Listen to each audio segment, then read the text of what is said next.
DRB news में आप सभी का स्वागत है। मैं हूं सैयद सलमान। बात करेंगे महाराष्ट्र की बनती बिगड़ती राजनीति की, जिसमें कई दल ऐसे हैं जो कभी एक साथ नहीं थे, एक साथ आए। कुछ दल ऐसे हैं जो पूर्व में एक साथ थे, दूरियां बढ़ी और फिर एक साथ आए। कई दल ऐसे हैं जो आज भी इस उम्मीद में हैं कि उनके लोग उनके साथ आ जाएंगे। पुराने लोगों के बीच इस तरह के संबंध हैं कि माना जा रहा है कि पुराने दलों के बीच में फिर कभी न कभी एकता हो सकती है।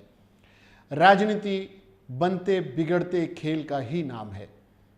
ऐसे में ठाणे से विधायक प्रताप सरनाईक ने एक पत्र लिखकर राजनीतिक हलचल को बढ़ा दिया है।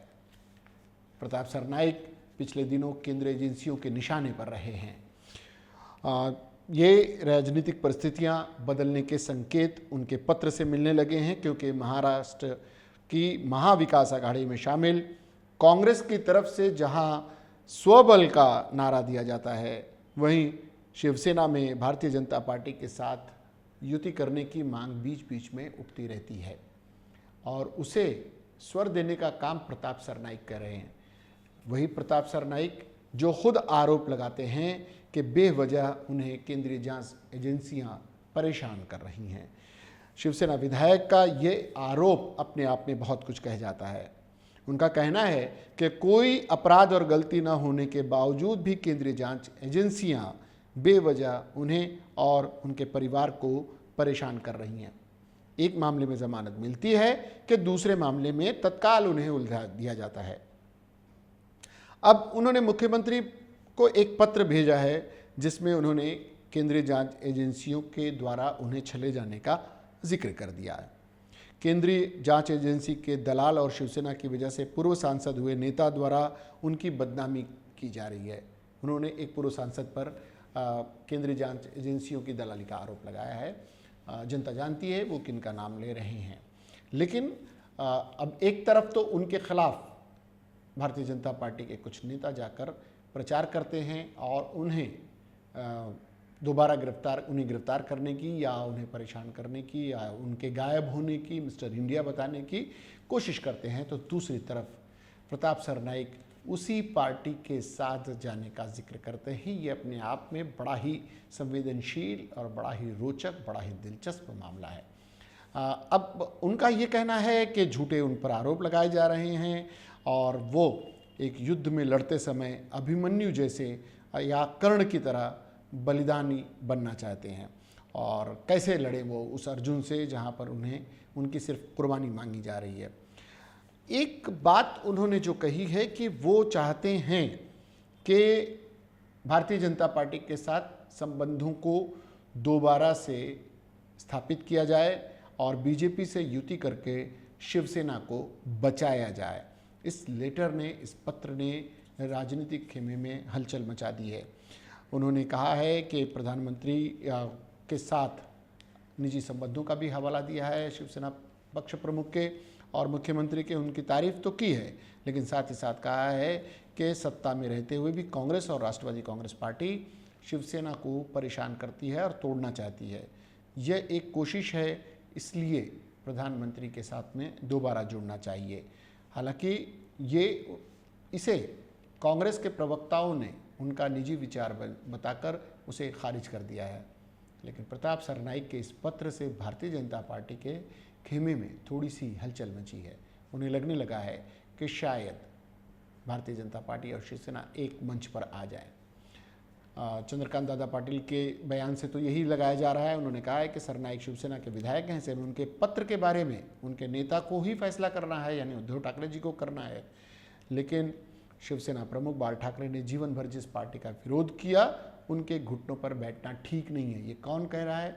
भारतीय जनता पार्टी के नेता चंद्रकांत पाटिल कह रहे हैं, प्रदेश अध्यक्ष हैं भारतीय जनता पार्टी के। लेकिन वो भूल जाते हैं कि इसे शिवसेना ने इसी महाराष्ट्र और मुंबई की धरती पर कांग्रेस के साथ इससे पहले बाला साहब के ज़माने में भी गठबंधन किया है। तो ये बात दूसरी तरफ पंकजा मुंडे हाशिए पर हैं, वो भी इसमें बयान देने के लिए सामने आई हैं और वो भी प्रताप सरनाईक के बयान को लेकर आगे आई हैं कि ये सच्चाई है सरकार की। खैर, जो भी हो, प्रताप सरनाईक के इस पत्र के बाद शिवसेना की अधिकृत भूमिका क्या होती है, ये फैसला तो उद्धव ठाकरे जी को लेना है। लेकिन क्या केंद्रीय जांच एजेंसियों से परेशान व्यक्ति उसी केंद्र सरकार के तरफ जाने की अगर शिवसेना से गुजारिश करता है, तो कहीं न कहीं कुछ लोगों का, राजनीतिक विश्लेषकों का ये मानना है कि प्रताप सरनाईक कहीं न कहीं राजनीतिक दबाव में हैं, एक दहशत में हैं और केंद्रीय जांच एजेंसियों के दबाव में इस तरह का उन्होंने पत्र लिखा है। प्रताप सरनाईक शिवसेना और भारतीय जनता पार्टी के रिश्तों की दुहाई दे रहे हैं। ये प्रताप सरनाईक खुद कभी राष्ट्रवादी कांग्रेस पार्टी में रह चुके हैं और सारा कुछ थाने की जनता जानती है कि राष्ट्रवादी कांग्रेस पार्टी के साथ रहकर ही उन्होंने प्रसिद्धि पाई थी। एक समय में वो आज के मंत्री जितेंद्र आव्हाड के सबसे नज़दीकी व्यक्ति माने जाते थे और मुंबई महानगर पालिका, माफ़ कीजिएगा, ठाणे महानगर पालिका में इस गुट की पूरी तूती बोलती थी। आज प्रताप सरनाईक केंद्रीय जांच एजेंसियों के साथ दबाव में आकर या बिना आए ही इस तरह की बात करते हैं, तो अपने आप में बहुत कुछ संदेश दे रहा है। ये राजनीतिक संदेश इसी में छुपा है कि केंद्रीय जांच एजेंसियां किस कदर बड़े लोगों को या छोटे स्तर पर भी परेशान कर सकती हैं। आने वाले दिनों में इस पर फैसला उद्धव ठाकरे जी को लेना है। देखते हैं मुख्यमंत्री इस पत्र पर क्या कार्रवाई करते हैं। कांग्रेस और राष्ट्रवादी कांग्रेस की सधी हुई प्रतिक्रिया पर उनकी क्या प्रतिक्रिया आती है, इस पूरी खबर पर हमारी नज़र बनी रहेगी। DRV न्यूज़ के इस खबर पर आप अगर कोई टिप्पणी करना चाहें तो ज़रूर कमेंट बॉक्स में जाकर आप हमें इस पर टिप्पणी करें। आप इसके लिए हमारे DRV न्यूज़ को सब्सक्राइब करें और लाइक करना ना भूलें।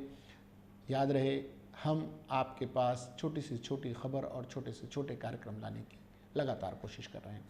इसके बाद भी खबरों का सिलसिला जारी रहेगा। मुझे और DRV न्यूज़ की पूरी टीम को दीजिए इजाज़त, लेकिन देखते रहिए DRV न्यूज़। जय हिंद।